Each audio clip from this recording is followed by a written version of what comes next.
Next lesson. I have another triangle for you. Holy and behold. And it is even from the same man, Mr. Hubbard, the guy who wrote the Dianetics book. All right. You'll get many other people as an example from me here of what they did, and many other principles from other people, but there's two of them that just happen to be together. Another triangle. Okay, another triangle. Here we go. This time it's KRC.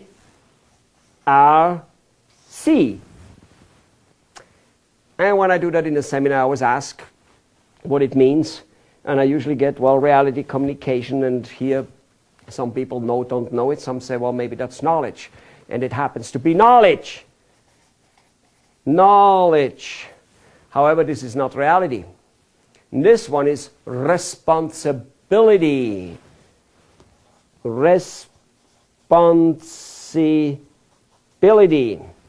That's what this one is. KRC. So what does C stand for? C stands for control. All right. Let me shed some light on here. Again, life, marketing, business, and everything, how this thing works together. In order for you to go through life in any shape and form successful, just in any shape and form, you've got to have control. You cannot drive a car without being in control. And you do definitely want the other person to be in control too, the guy with the other car, the bigger car.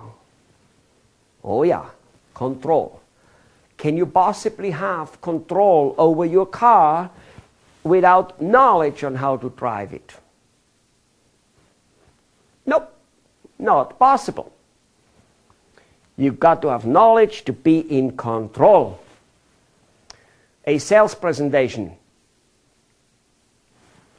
You got to know what you are doing. That's called control. And by the way, even though that might not be part of this whole series, in terms of sales, a person who is not in control of the sales presentation, of the communication cycle. Remember before, like anyway, communicating.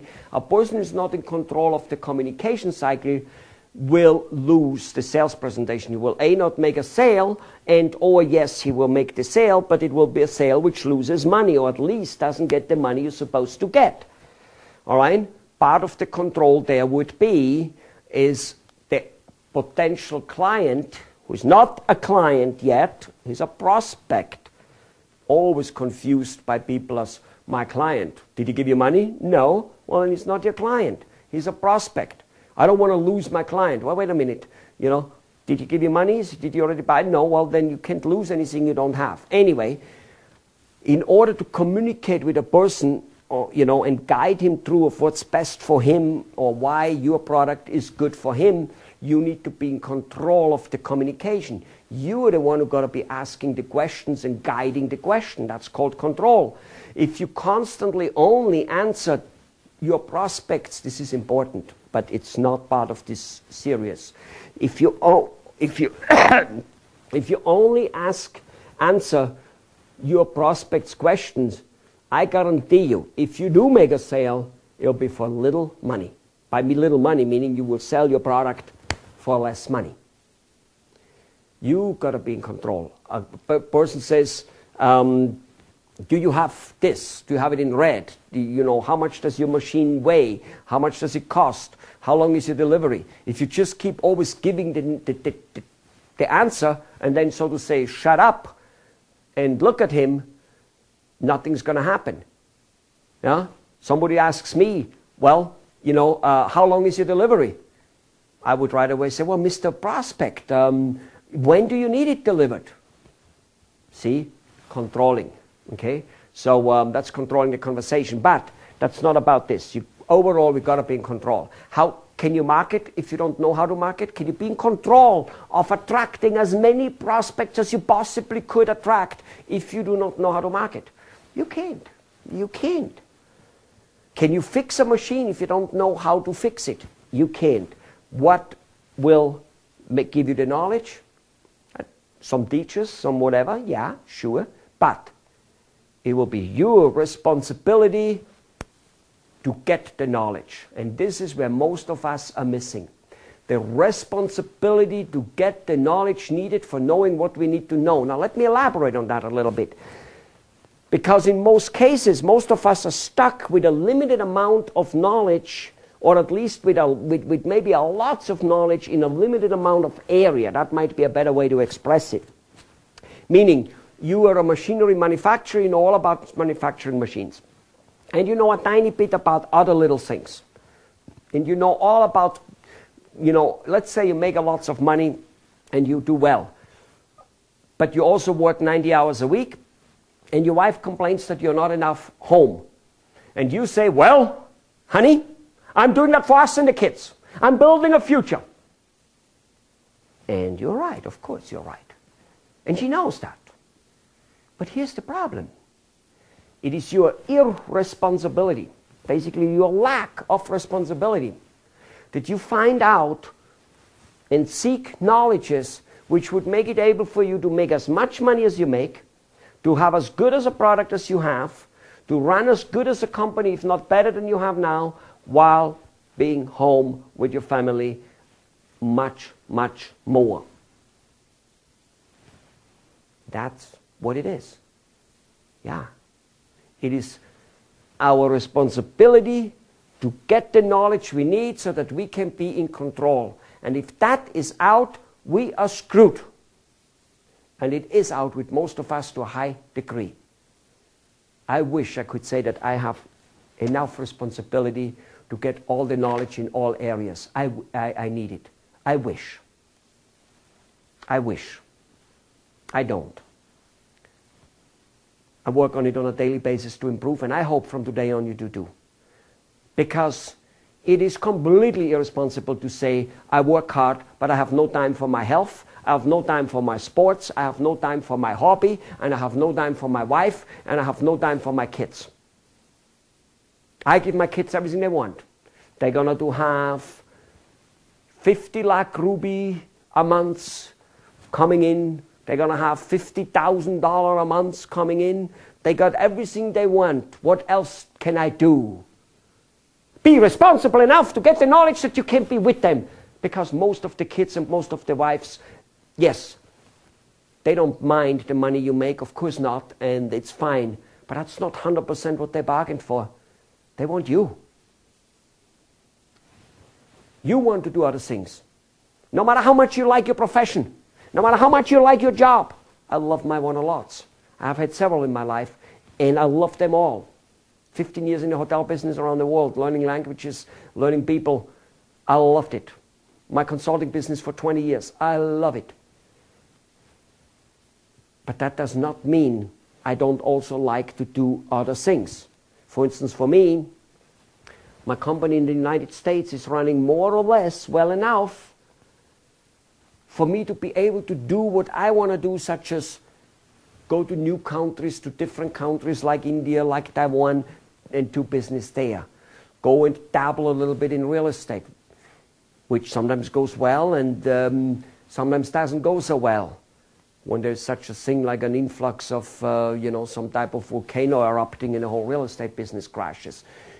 Could and should I have known about it? I suppose so. But either way, my point is, on an average, when my wife says, Mom wants to see us, I can go. Because I, on an average, had enough responsibility to build my company in a way that I'm not needed there on an average.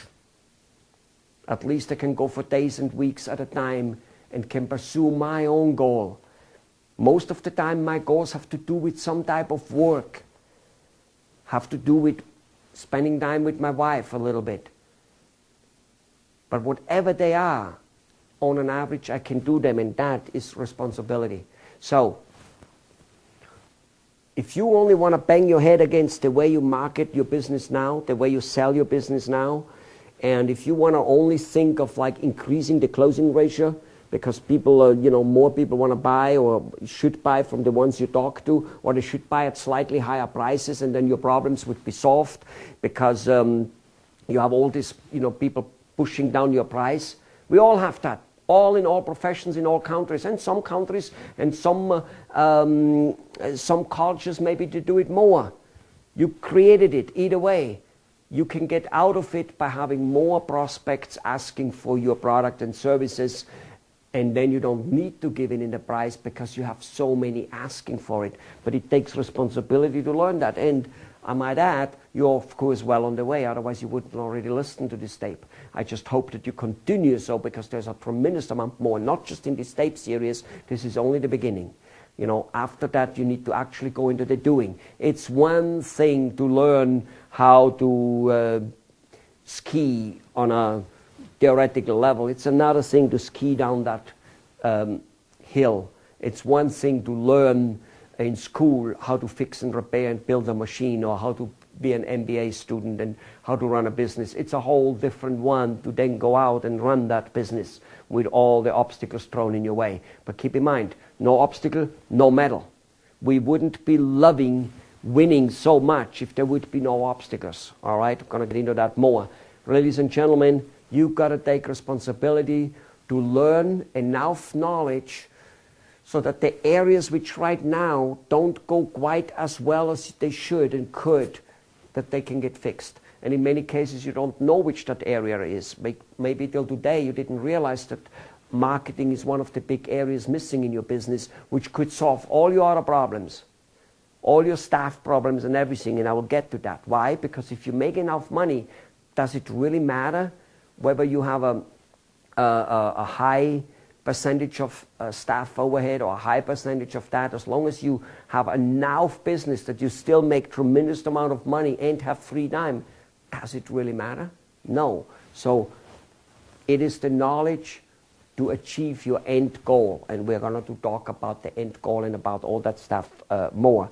This is it for the KRC triangle. Responsibility enough to get the knowledge you need to be in control in the areas you need to be in control, and not writing it off as I do everything I can. We never do anything we can, and especially if we say it. Especially if we sit there and say we did everything we can. A salesperson coming in, or an engineer coming in, or you doing it to your spouse or to your company, the second you catch yourself saying I did everything I could, I guarantee you, you didn't. Because a person who kind of wants to do things and really, he will never say I did everything I could. He will be succeeding superbly and will say, I didn't do everything I could. What could I have done better? No matter how superbly he succeeds. Not because he's greedy, simply because he wants to succeed better. And so do you. All right, that's it for that. Let's go to the next topic.